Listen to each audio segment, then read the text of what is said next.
మా సోదరిమణులకు సోదరులకు వివిధ గ్రామాల నుంచి వచ్చిన పెద్దలందరికీ అధికారులకు మీడియా మిత్రులకు పేరున నా హృదయపూర్వకమైన నమస్కారాలు తెలియజేసుకుంటున్నాను. స్టేషన్ గన్పూర్ నియోజకవర్గంలోనే కేతపల్లి గ్రామానికి ఒక మంచి అవకాశం వచ్చింది.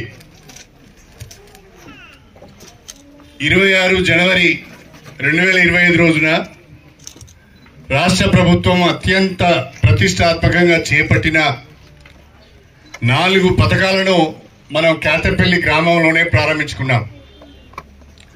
ఆనాటి మన సమావేశానికి మన మంత్రి గారు వచ్చారు, మన ఎంపీ గారు వచ్చారు, కలెక్టర్ గారు వచ్చారు, అందరూ వచ్చారు. చాలా బ్రహ్మాండంగా మీరందరూ కూడా పెద్ద సంఖ్యలో వచ్చి ఆ కార్యక్రమాన్ని జయప్రదం చేశారు. ఆనాడు ప్రారంభించుకున్న 4 పథకాలు ఏంటి అంటే, ఒకటి రైతులందరికీ రైతు భరోసా. ఉపాధి కూలీలు ఎవరైతే ఉన్నారో వాళ్లకు 20 రోజులు గత సంవత్సరంలో ఉపాధి కూలీ చేసిన వాళ్లకు ఇందిరమ్మ ఆత్మీయ భరోసా. మూడవది రేషన్ కార్డు లేని వాళ్లకు రేషన్ కార్డులు. నాలుగవది ఇల్లు లేని వాళ్ళందరికీ ఇందిరమ్మ ఇల్లు. 4 కార్యక్రమాలు, 4 పథకాలకు సంబంధించి మనము ఇక్కడ బ్రహ్మాండమైన సమావేశాన్ని ఏర్పాటు చేసుకున్నాం. ఆ సమావేశం తర్వాత 16 మార్చ్, పోయిన నెల 16 మార్చ్ 2025 రోజున స్టేషన్ గన్పూర్ నియోజకవర్గ కేంద్రంలో మన ముఖ్యమంత్రి గారి చేతుల మీదుగా కేతంపల్లి ఇందిరమ్మ ఇళ్లకు గన్పూర్లో శంకుస్థాపన చేసుకున్నాం. ముఖ్యమంత్రి గారు వేసిన శిలాఫలకాన్ని, ఆయన గన్పూర్లో శిలాఫలకం వేశారు. ఆ శిలాఫలకాన్ని తీసుకువచ్చి ఇవాళ కేతంపల్లిలో మీ అందరి సమక్షంలో మనం ఆవిష్కరించుకున్నాం.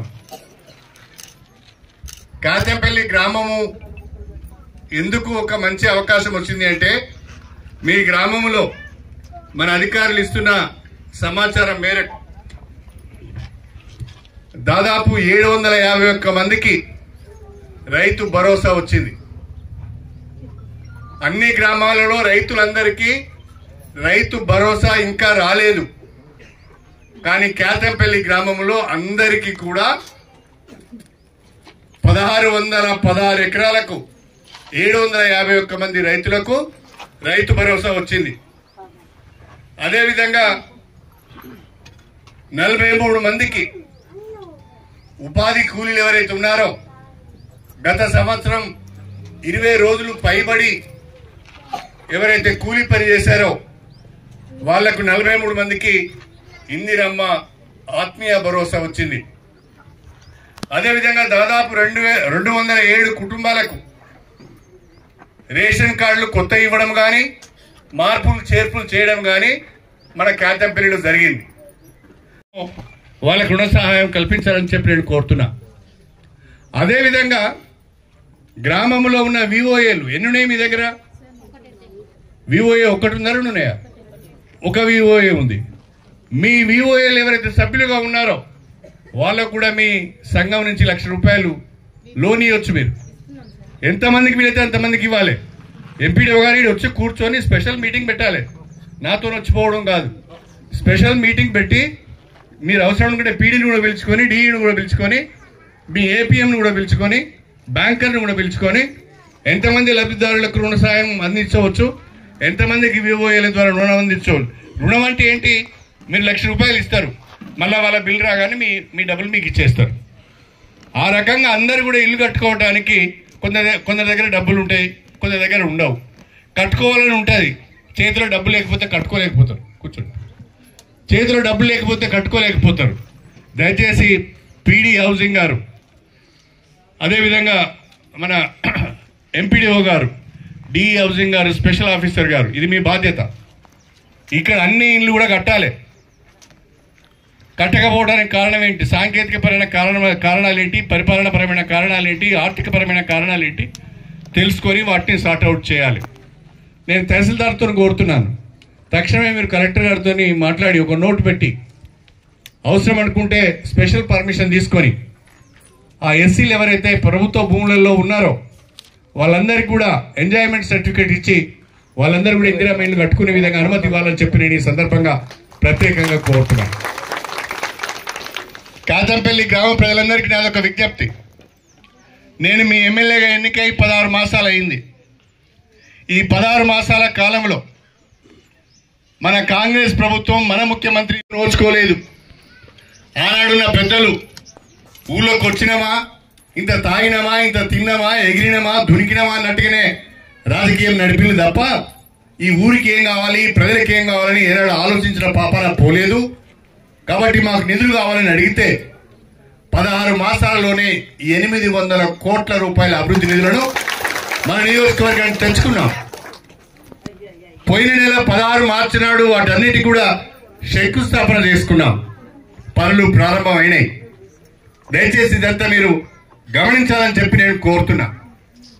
అదేవిధంగా ఇవాళ రాష్ట్రంలో ఉన్న కాంగ్రెస్ ప్రభుత్వం 6 గ్యారంటీల ద్వారా ఇచ్చిన హామీలను కావాలని కొంతమంది విమర్శలు చేస్తున్నారు, ఆరోపణలు చేస్తున్నారు. పాపం వాళ్ళకి నిద్ర పట్టడం లేదు. 10 ఏళ్ళు అధికారంలో ఉండి తెలంగాణ పైన పడి దోచుకున్నారు.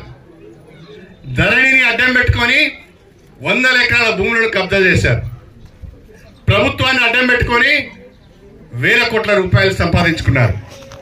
ఇవాళ అయ్యో అధికారం బాయ్, మేము దొడ్డిదారిన సంపాదించుకున్నామంటే అవకాశం లేకబాయ్ అని చెప్పి బాధపడుతున్నారు.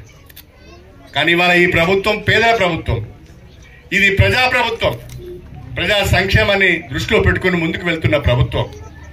నేను మళ్ళీ మీకు మాట ఇస్తున్నా, కాతంపల్లి గ్రామంలో ఇంకా ఎవరైనా పేదవాళ్ళు, మన పక్కనున్న కాశగూడెంలో కానీ మన కాతంపల్లిలో కానీ ఇంకెవరైనా పేదవాళ్ళు ఇల్లు రాని వాళ్ళు ఉంటే, మీకు అర్హత ఉంటే, మీకు ఎలిజిబిలిటీ ఉంటే, ఎవరైతే ఈ ఊళ్ళే ఇల్లు కట్టుకోరో వాళ్ళకి క్యాన్సిల్ చేసి మీకు ఇల్లు ఇప్పిస్తానని చెప్పి నేను ఈ సందర్భంగా తెలియజేసుకుంటాను. మాకు ఇందిరమ్మ ఇల్లు రాలేదు అని ఎవరు అనకుండా ఇంకెవరైనా 5-10 మంది మిగిలిపోతే వాళ్ళు కూడా మీరు దరఖాస్తులు ఇవ్వండి. అవి వెరిఫికేషన్ చేసి నెల రోజుల లోపల వాళ్ళకు కూడా నేను మంజూరు ఇప్పిస్తానని చెప్పి ఈ సందర్భంగా తెలియజేసుకుంటూ మా కాతంపల్లి గ్రామ ప్రజలందరికీ పేరున శుభాకాంక్షలు తెలియజేసుకుంటూ సెలవు తీసుకుంటున్నాను. అందరికీ నమస్కారం.